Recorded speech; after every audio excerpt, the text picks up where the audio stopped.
ഇന്നേ പിന്നെ എൻ്റെ വാട്ട ഈറ്റിനിടെയാണെന്ന് പിന്നെ ഞാൻ ഇന്ന് എഴുന്നേറ്റപ്പോഴേ എനിക്ക് അസിഡിറ്റി ഉണ്ട്, അതുകൊണ്ട് ഞാൻ എഴുന്നേറ്റപ്പോഴേ ഒരു കുക്കുംബർ ജ്യൂസാണ് ഞാനിന്ന് കുടിക്കുന്നത് കേട്ടോ.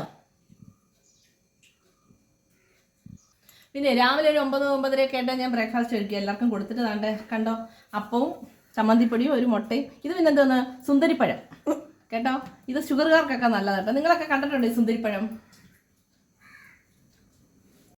പിന്നെ 11 മണിയായപ്പോൾ എനിക്കങ്ങ് വിശക്കുന്നു കേട്ടോ. കണ്ട അപ്പം തിന്നില്ലോ. ഞാൻ ഒരു ഓറഞ്ച് പൊളിച്ച് തിന്നു കേട്ടോ. പിന്നെ ഉച്ചയ്ക്ക് ഞാൻ എന്താണ് കഴിക്കുന്നത് നോക്കിയേ. ഇന്നത്തെ എൻ്റെ ലഞ്ച് നോക്കിക്കോ. ചോറ്, ഇത് എന്താ കുമ്പിള് തോരൻ, ഇത് കോവയ്ക്കാൻ മെഴുക്കുവരട്ടി, ഇത് ചമ്മന്തി, ഇത് നമ്മുടെ നെല്ലിക്ക പച്ചടി, ഇത് ബീഫ്, ഒരു ഓട്ടക്കറി വെച്ച് ഞാൻ ബീഫ്. അപ്പം ഞാൻ കഴിക്കട്ടെ? ഓക്കെ, ഞാൻ കഴിക്കുവാന്നേ. പിന്നെ ഈവനിങ് ആയപ്പോൾ എനിക്ക് നല്ല വിശപ്പ്. അപ്പം ഞാനൊരു മിക്സ്ഡ് ജ്യൂസ് അടിച്ച് കുടിക്കുക കേട്ടോ. ഓക്കെ. ഇന്ന് നൈറ്റിലേ എൻ്റെ ഫുഡ് കണ്ടോ, ഇതൊന്നോ നമ്മുടെ സേമിയയുടെ റാഗി പുട്ടുപൊടിയല്ല, പുട്ട് പഴവും കേട്ടോ.